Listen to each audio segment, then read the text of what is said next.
Hi everyone, thanks for coming. Yes, thank you all for participating. We're going to do a lecture first on human behavior and depression. It's about 44 minutes and then we'll take questions along those lines. So thanks again and we'll get started. Okay, today we're going to talk about depression, feeling low, useless, feeling that you can't do anything about some particular problems, whether they're personal or social, or you're not included in participation. What is depression, first of all? Depression is based upon, in most cases, looking for justice or looking for positive answers. And you can't look for positive answers unless you know what to look for. If the average person tried to build a bridge, a real bridge, they could not participate because they don't know the math, they don't know the formula, and they don't understand the problems. The same with depression. When a person feels depressed, and somebody says, "Why do you feel depressed?" They don't know. They just feel depressed because they don't have the tools to work themselves out of that. Now I'm going to talk about the tools. If you were to ask the average person how big the pontoons have to be on a seaplane of a given size, they don't know. They will run a loop saying, "I don't know. There's nothing I can do about the seaplane." The same with depression. When you don't have answers to those problems, you go around in loops. You always feel depressed. Now there's verifiable depression, such as a loss of a loved one, or a dear friend, or a particular stress when you're told that you have cancer and you have a short time to live. There should be a depression, yes. But if you're in good health and you don't feel that life is passing you by, you might become depressed because you feel that you're useless or low self-sufficiency or you don't know what to do about it. So depression is usually caused by lack of information or tools to overcome the problem. If you can't do anything about it, if there's an earthquake and your friends are killed, it's normal to feel depressed for a certain period of time. If the depression extends, it means you don't have tools to deal with it. The tools to deal with it is what can you do to prevent earthquakes or diminish it. Convert your depression to some constructive attitude. If you don't know how to do that, look up information on constructive attitude. Constructive attitude is doing something about it. Therefore, the feeling of depression, the feeling that you can't do anything about certain conditions, the feeling that you're not useful to yourself or society. All of these indicate improper information. All depression is based upon the inability to handle certain problems, having no tools to deal with those problems. If you have the tools to deal with the problems, it goes something like this. If a tree falls over and you say, "Gee, that tree has been there for years, that's a shame. Plant a new tree, or straighten up the old tree," if that bothers you. If you can't, you've got to accept it as part of natural occurrence. If you get ready for a picnic and it's raining or cold out, you feel your life has been interfered with.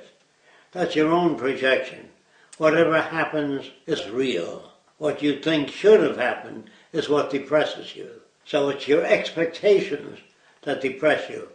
I put out a certain amount of effort toward that person and they left me. That means that you had expectations.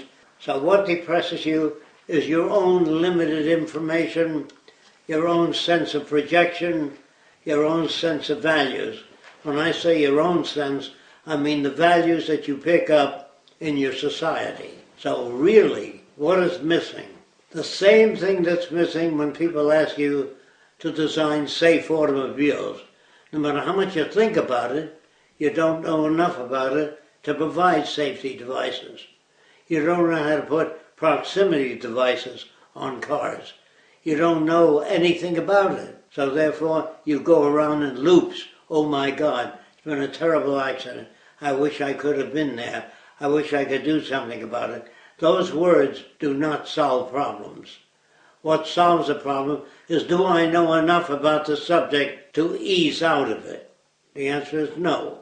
If an airplane were to have a bad landing and a lot of people are injured and you're depressed, the next question is, could you do anything about it? No. So the depression remains. If you can do something about it, make better tires, safer tires for airplanes, that's converting depression to an action pattern. If you just feel depressed, it means you don't have the tools to pull out. That's all it means. So, if a nation goes to war, and you send your son to war, and you hope he doesn't get killed, that may depress you. But what they really want is no war. You don't want conditions that will produce depression. So you join an organization to fight those conditions, to alter those conditions. If you do nothing to alter the conditions, nothing will happen. Now, even if you do something to alter the conditions, if the something that you do is too different than the nature of the culture, it will not be adopted. If you go to the army and say, why don't you guys study public health and how to improve relationships with other nations? The army says, we have. Now, they have within their concept. You have to invite the other nations. What do you consider a constructive compromise? Not you going in saying, you got to think like we do. You can't solve problems that way.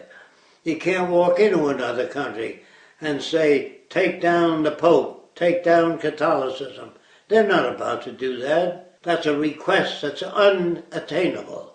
Now, if you wish to grow food without spraying pesticides on the food, well, there's nothing you can think about. If you don't know that sound can keep certain insects off food, you have to know the answers to various problems. That's the way you solve depression. What depresses you is your expectations, not necessarily the real world. So most people that become depressed do not have the tools or the answers to questions. They either feel they're rejected, they liked a certain person, but the person did not return that feeling to them, or you're in love with somebody, but somebody doesn't love you. Well, there's a lot of people you don't like that you reject, but you don't think about that. So you've got to remember that different people have different standards. If they like you, they may have parallel values. If not, they would not like you. It's normal. Now, it's very rare that a Nazi family will adopt a Jewish baby because they have certain sets that interfere with that. And if they did adopt a Jewish baby, if it misbehaved in some way, say it's probably because they're Jewish. See, that's the only type of rationalization. Or if you go out with an Afro-American and somebody says, well, you're going out with a different kind of person. You should go out with your own kind. Sooner or later, everybody will hurt you in some way or another. So you say, that's that damn African American. It's that damn Filipino. It's the damn Jew. Or it's a damn Italian. Everybody does things at times that you don't like, including yourself. You do many things that you don't like. But if you do too many things that you don't like, it means you're on a track that isn't relevant. That is, it is your background.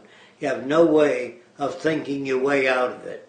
So that is study of behavioral science. Has nothing to do with present-day psychology. Behavioral science concerns itself with the factors that shape your behavior. Now, if the behavior is shaped by toxins or poisons, that's something else, entirely different. If the behavior is shaped by brain damage or physical injury, where you can no longer walk and you want to walk or you want to get around. If you don't have the money for a wheelchair, then you have to work out solutions within the conditions that you're in.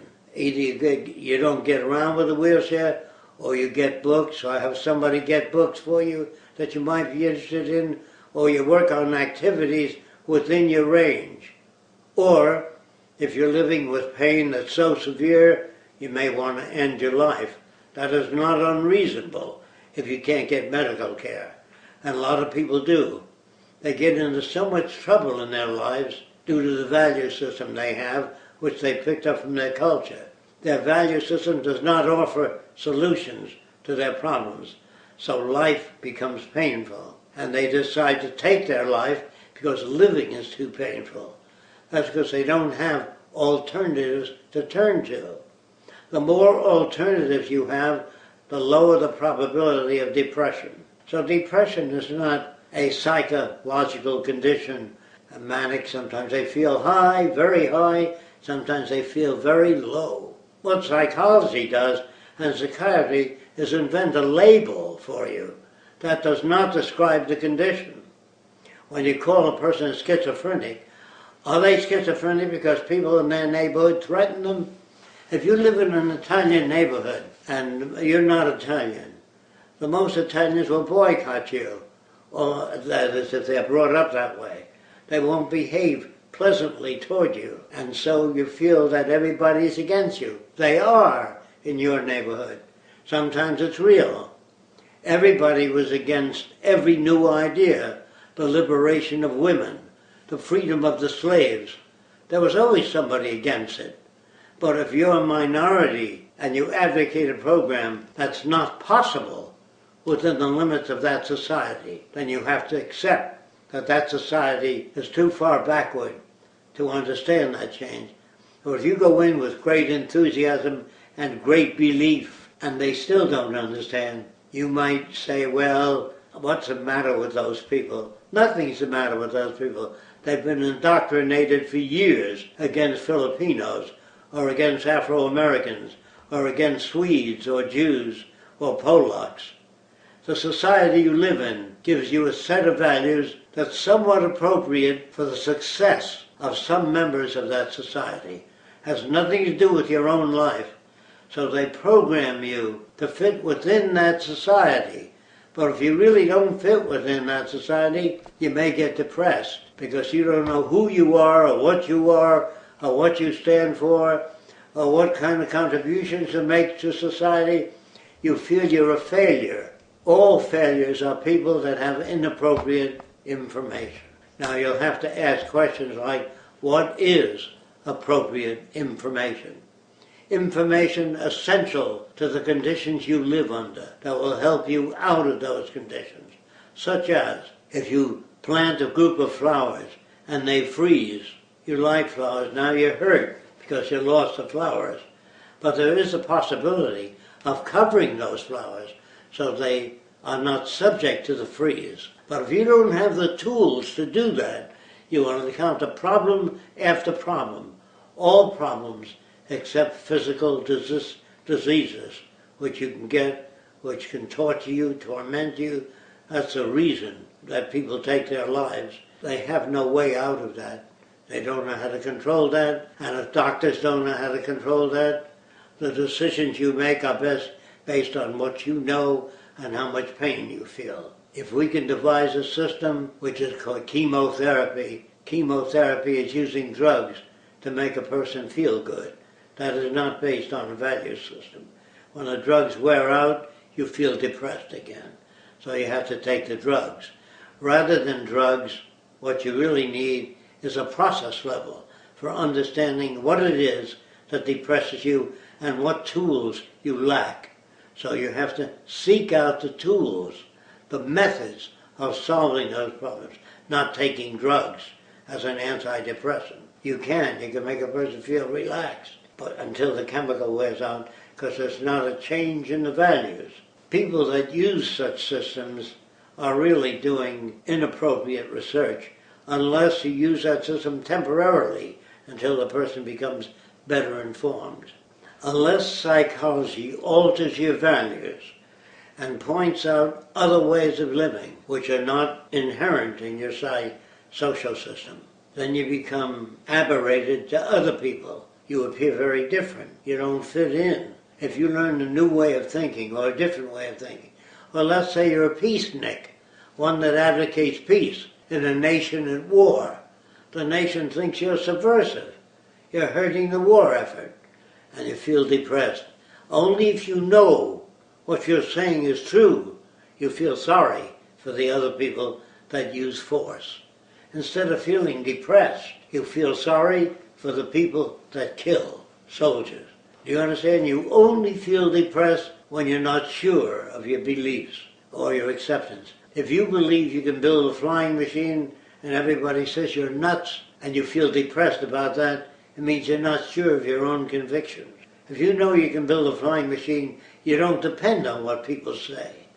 If you believe that all people should have equal rights, and most people don't believe that, you feel sorry for the other people and you try to change them. And if you can't change them, you say, I don't have the ability to change them. But feeling depressed means you expected some change because you delivered some effort and logic.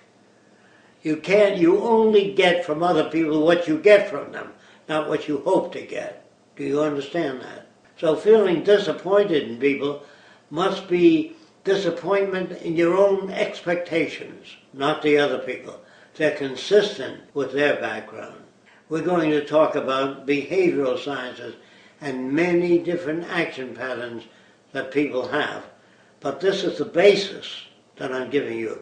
Without the sunny day in May, those of you that don't know what that means, I wanted to know as a kid how airplanes fly. And I took a book out on the Wright brothers, and it opened with, it was a sunny day in May, and Mrs. Orville Wright was hanging clothing on the line. I did not want to know that. I wanted to know how airplanes fly. So the most books you read have a lot of sunny day in May and very little information, because writers get paid by the amount of words they put out. So you got to think about that. And sometimes people don't have information. So they say, if only people would be kind and considerate and learn to live in peace and harmony with one another, we wouldn't have war. Well, how do you do that? That's the problem. What you think sometimes is the words that you hear. If only people become considerate, kinder, deeper understanding. Without elaboration, nobody knows what you're talking about. So people agree with the conclusions. We've got to be kinder, understanding, but nobody knows what understanding means. If you don't understand yourself, you can't understand other people. Understand means accept the things you cannot change, know where to look to promote change in some people that are ready for it. There are many people that will not change, that cannot change due to their heavy indoctrination. So you've got to understand when you meet with people, you give the best that you can to help them understand.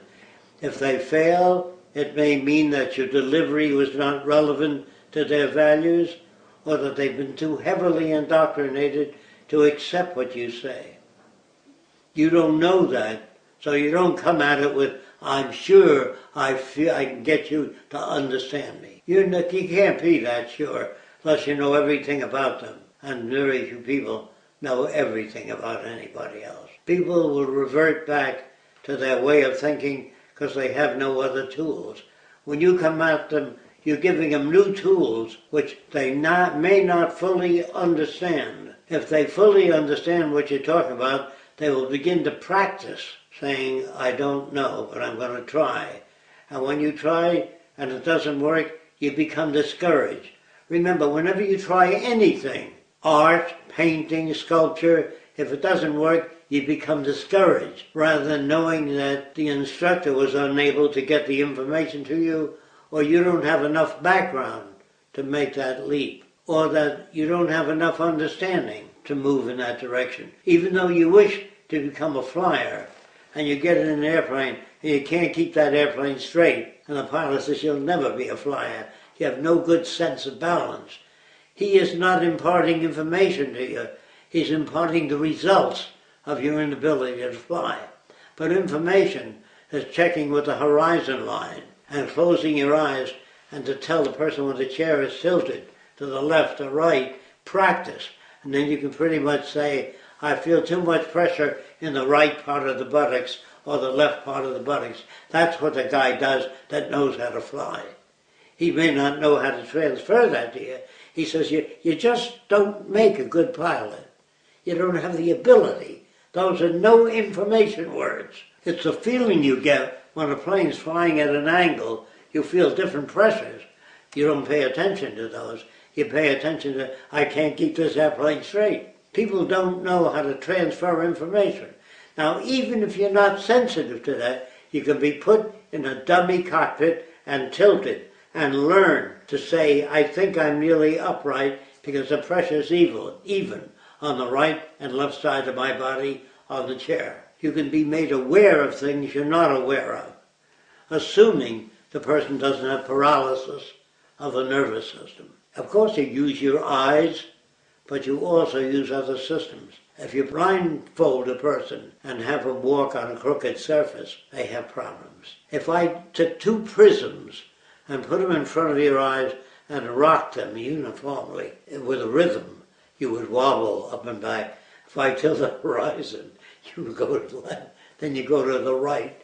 If I put binocular vision on a puppy with a periscope, so the sight level is 2 inches off the ground, a little dog looks like a big dog, and the dog will appropriately respond to that. If you make a distance look 4 times as deep as it is, an animal will stop at steps rather than attempt to go down. The brain is associated already with a certain perspective. If you produce that same thing in an optical device, a person will behave just as though they're 20 feet high, even though they're only 3 feet off the ground.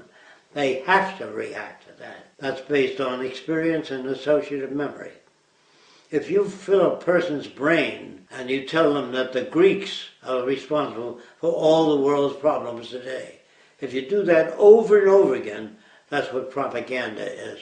Repeat of the same thing over and over again. Your ability to discriminate between propaganda and reality, you have no training in school. You're trained in patriotism. You're not trained in different people have different points of view due to their difference of upbringing. Now, if you train people that way, you can't control them. That's why we're trained a certain way, because we live in a civilization. Although I use the word civilization, we are not civilized yet. Being civilized is knowing where to look, what to accept, what to reject as highly improbable. If somebody says, Jesus coming tomorrow morning, that's highly improbable, because people talked about the end of the world coming. Years and years back, it never came. So I had the wrong dates. The moon was not in the right place. Well, you can invent all kinds of things. You have to learn how to say, what I've heard seems to me highly improbable. It may be probable, but if you don't have the tools to evaluate it, if a surgeon talks to a layperson about new techniques in surgery, they can't always understand that because they don't have the background that that person has or the doctor has to talk to you. If you talk about new inventions in electronics and the person has no experience in the field at all, you make assumptions. First thing you do is you say, do you know anything about electronics? You know what a resistor is? You know what a transformer is? No. Then you have to tell them that. Then you can go into things. So some people, even though you deliver genuine information, if they don't have the background to assimilate it, you're talking to yourself. Or sometimes you might talk to people about human behavior for a little while. Then you say to them, are you interested in that subject? They say, not particularly. Then get off. But if you come at people and say, are you familiar with the Venus Project? No. Are you interested in social change? Are you interested in a world without war? No, not particularly. I'm interested in me. So that means don't bother. They're not interested. If they inquire into things, you tell them a little bit and say, what do you think I mean? And they come up with something entirely different and repeat it another way till you get the same meaning, because all people will react not to you, to their background. So whenever you disappoint another person, it's never the other person. It's your expectations that are wrong. If you want to use words like right and wrong, which I don't ordinarily use. Yeah, you don't allow for differences in background. You figure I told the person, therefore they should understand. They don't understand. It means you didn't tell them anything. Or sometimes you do tell them things, but the ego trip gets in the way. Now I want to tell you something. You spoke your words, now I'll speak mine. Sharing.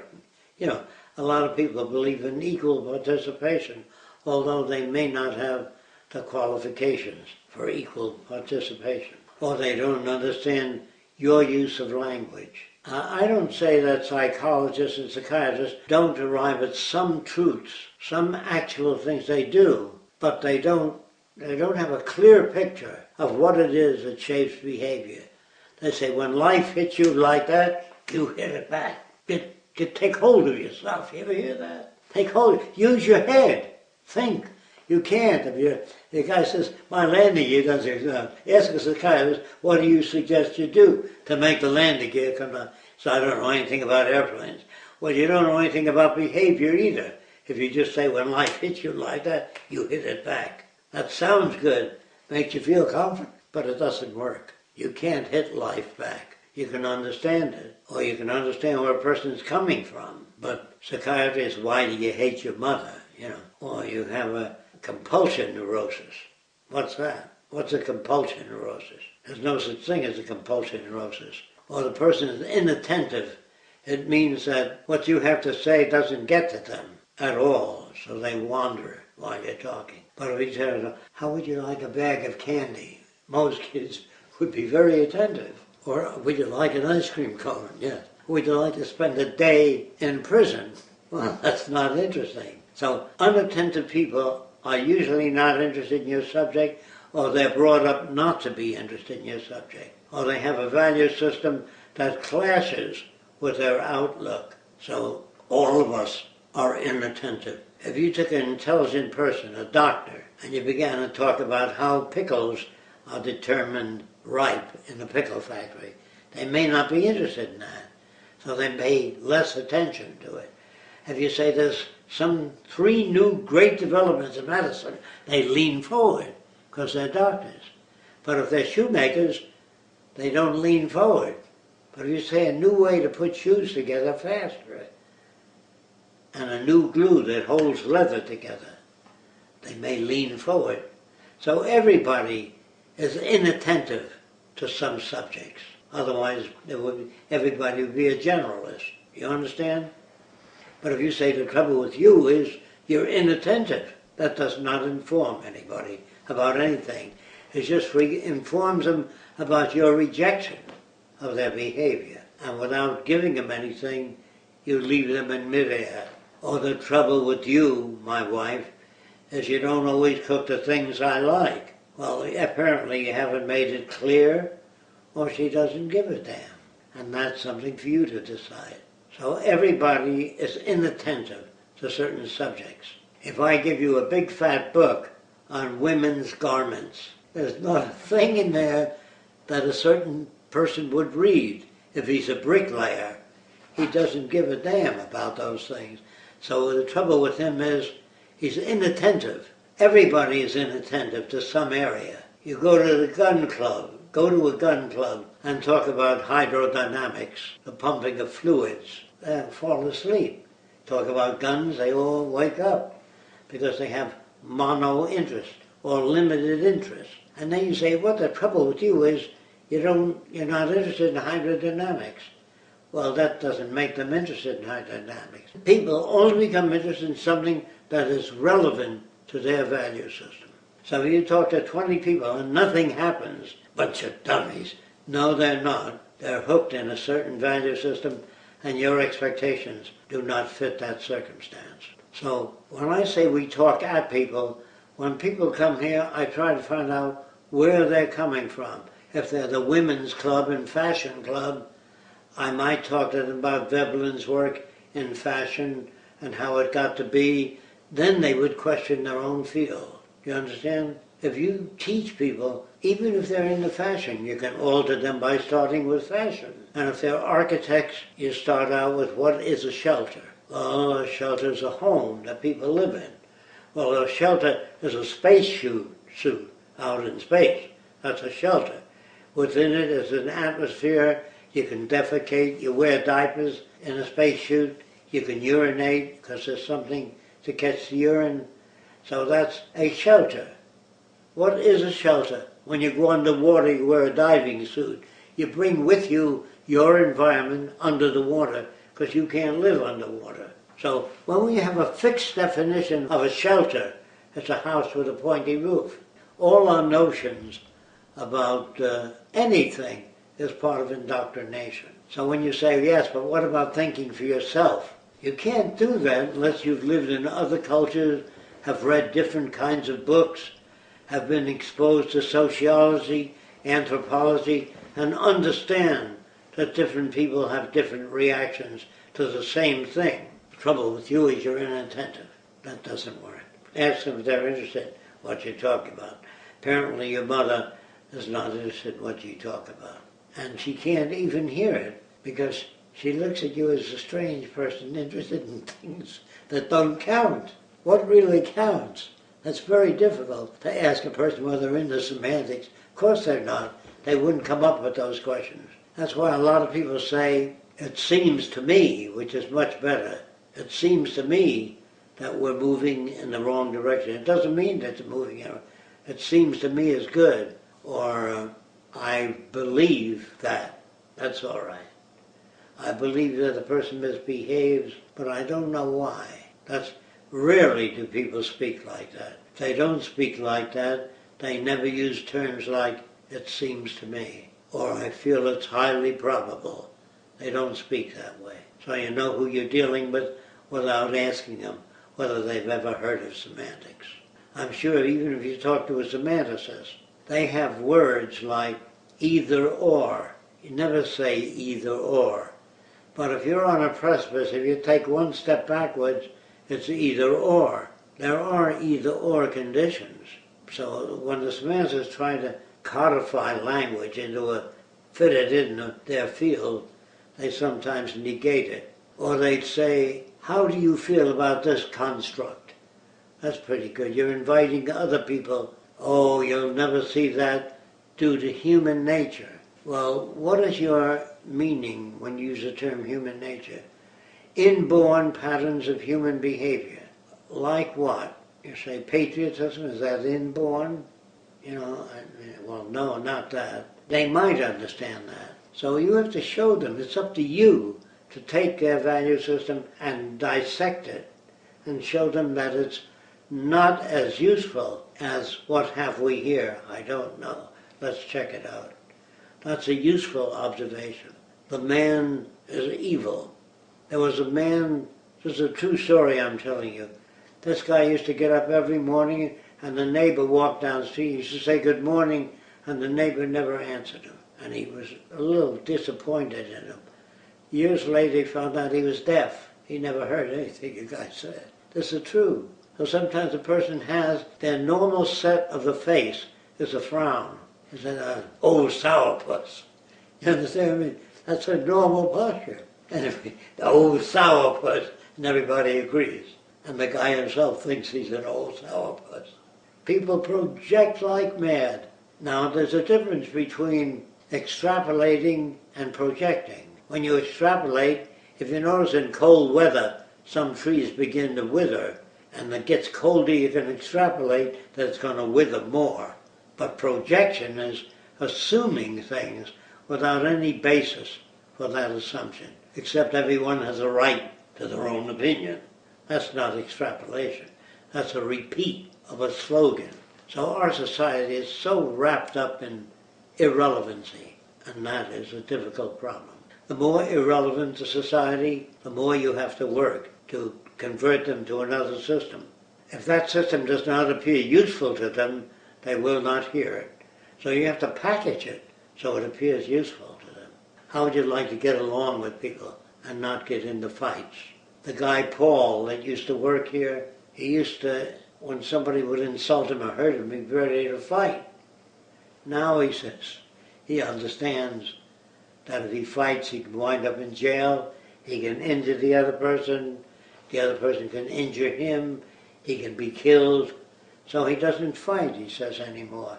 He says, what used to make me angry and fight doesn't anymore. Getting into a physical fight, if a guy insults you, say you're nothing but a pinhead, You say, what did you say about me? You know, I was in a restaurant once eating, and a big guy came out and said, you're sitting in my chair. So I got up and let him have it. He was the kind of guy that would use force. So I said, that's right. He'd be called a bully on the other. You let that guy move you out of that chair? Why, I'd tell him off. Well, you feel good telling him off. He's got a black eye, 2 teeth missing, and a brain injury. But you told him off. So what? And they say, boy, you're chicken, you're meat. You don't stand up for what you believe in. And that encourages soldiers. Stand up for what you believe in. Get out there and fight. So they send you home in a plastic bag, in pieces. But you stood up for your beliefs.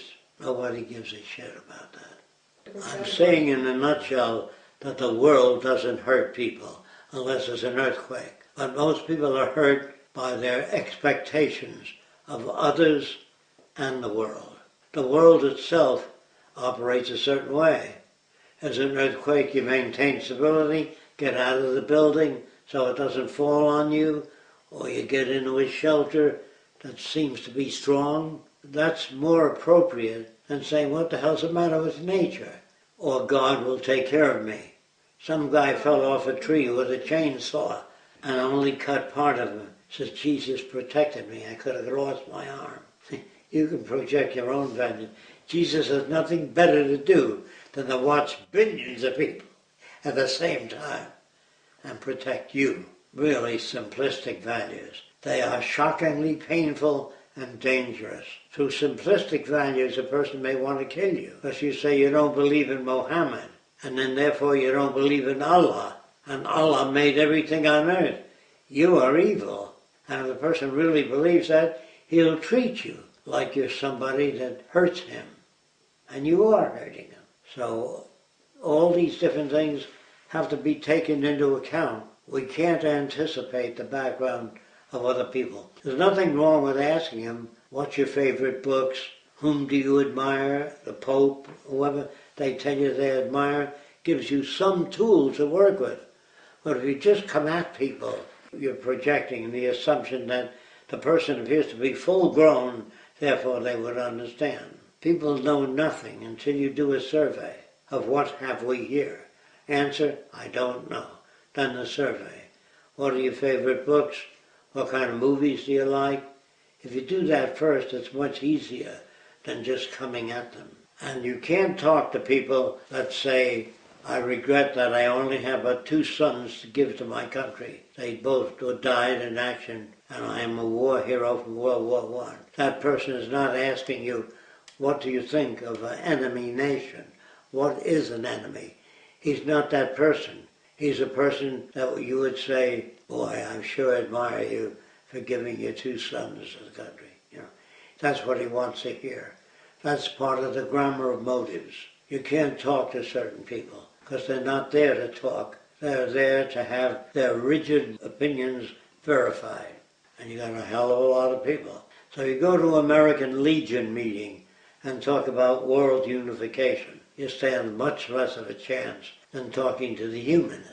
People don't think about that. They feel so sure of their own views that other people will understand them. Say, you guys are nuts, and they walk out. A very difficult job, unless they come to hear you, unless you identify with them. Especially if you get up and start out with, I'm Jewish, which is much easier. You know what I mean? Yeah, we didn't mention that kind of thing, identifying with them first. Yes, if you don't identify with them, I'm a member of the Boy Scouts of America, that's okay too. Or I'm a Greek, whoever you're talking to. When I went to Greece, I sang a Greek song, and they all applauded. They loved it. He opened it by singing Semiotiso. Oh, they went crazy. We'll cut that now. We can go into some questions. Can technological unemployment in and of itself collapse the system? Yes. Are there any efforts involved in research and development of a technical plan that addresses the practicality of a resource-based economy, maybe something that addresses our current state and how to proceed? I don't think so unless you study something about energy determinants, how much energy it takes to accomplish a given task. It can only compare things to the energy required to accomplish a given task. If not, any ideas on how to get this effort started? Talking about technical blueprints for a resource-based economy, I'm not sure what they're talking about. Are there any technical blueprints for a resource-based economy being developed? Yes. Okay, Jacques, why don't you write any material for mainstream, for example, a book on depression, tips, techniques, information, advice? I can't do that because I don't have any credentials, and the book would not be widely accepted. It's like talking about Christianity in a Muslim country. The Muslim people already have a set regarding their beliefs, and it's very difficult unless they come to you and say, what is Christianity? What is an atheist? What is an agnostic? Not what is an agnostic, not an anger. If they ask questions, yes, you can answer them. I'm concerned about the separation between the Zeitgeist movement and the Venus Project in regards to finding common ground between even those who agree with the ideals of a resource-based economy. Do you believe that this creates the conditions needed to create a resource-based economy? Anybody who wants to work on a resource-based economy with the Venus Project, the doors are open. I don't think that we're going to be joining the Zeitgeist movement to do anything in regards to what they're working with. We're working a bit in different directions. We don't have hostility to the members of the Zeitgeist movement. I'm not sure what else to say about that. Do you want to say anything about that? The Zeitgeist movement does not have a blueprint for any aspects of attaining a resource-based economy. They are people who point out the shortcomings of our present culture and let different people come in and make suggestions as to which way to go. I don't understand that. I would understand it if they had a procedural system for attaining a resource-based economy, but it has to be based on a system that's already been worked out. They can't just sit back and say, let's do this or let's do that. We could not work with the Zeitgeist movement because they merely pointed out the shortcomings of our culture and had nothing to do with how to attain a resource-based economy. I did say that if you wish to know more about it, read our books, look at our tapes, look at our website, so you pick up more information as to how it operates. Without that, there's just no communication. In one of your videos, you said that potatoes give propensity towards alcoholism. What do you mean by that? And can you point out a research on that? No, I can't remember, but I read that in a journal on health. And I read that the Irish people that tend to drink more alcohol was due to the heavy diet of potatoes. I never went into it. I never looked at it in detail. I just remember that. I'm not exactly sure about this question, but I guess he's saying, how do you condition people when talking to them? Do you question them back? Yes, to see if they understand what you mean. Give them a chance to counteract your statements. And then, if you have a procedural system, you use the best knowledge that you have to address the problems you face. But the best knowledge can only be attained if you check on most experiments that have proven certain things. Of course, you have to know what the shortcomings are of experiments. Not all experiments arrive at the same conclusions. Your ability to decipher that which is more relevant or less relevant has to do with your background. Are you familiar with the film The Secret? It tells of the energy space, about that our thoughts are material and connected with the cosmos. What do you think about it? As I remember too, a little bit about The Secret, they talked about if you manifest what you want in your thoughts, it will come about, if I remember that correctly. I have no identification with that film. There's nothing in it that made sense to me. What type of food diet do you eat? Or do you have to recommend? What is the most optimal diet? I would answer that by saying organically grown foods would probably be the most efficient for the human body. And it would eliminate a great many problems, because to grow a cow or an animal takes a lot of food, and you can feed more people if you use a vegetarian organically grown food. You stand less of a chance of contracting disease. If the food has artificial coloring or genetically altered, we don't know enough about it. There's not enough time that has been devoted to research in that area. So I would stay away from genetically altered food and chemically treated food and artificial coloring and flavoring. Conclusions I arrived at. It doesn't make it correct. I'm just telling you what I accept in that area. A lot of work to do in that area to arrive at more appropriate decisions. We had the question about prohibited herbs and stuff like that. How do you plan to handle stuff like alcohol, cigarettes, and prohibited drugs? They won't be available. In a resource-based economy? In a resource-based economy, detrimental things would not be available. You couldn't buy hot dogs or cigarettes, they would not be made.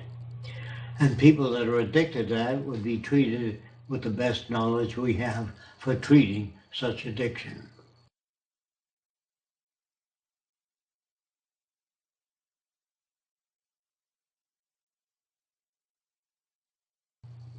I'm just trying to help people understand what makes them act the way they do. Instead of getting angry at a person, I look at them differently. I say they don't have the tools to understand, or I'm using tools that do not register with them. In other words, if I go to a Ku Klux Klan meeting, I can't come at them with my values. They wouldn't understand it. So I have to alter my values and give very primitive examples. And if they begin to understand, then you can become more elaborate with the passing of time. The degree of information that you present depends on how much they've learned. I guess we'll wrap it up for today then. Yes, thank you for all your efforts that you put out. And thanks for the opportunity to be able to answer some of your questions. Yeah, we really appreciate everybody's work towards the film that just came out too, the new documentary, how they're helping to spread it around, and everything else that you're doing. It's a real pleasure working with everyone. Yes, I agree with that. Yeah. Trying to change the world is a pleasure. It's a great adventure. Thank you, that was very helpful. Hopefully we'll see you next week.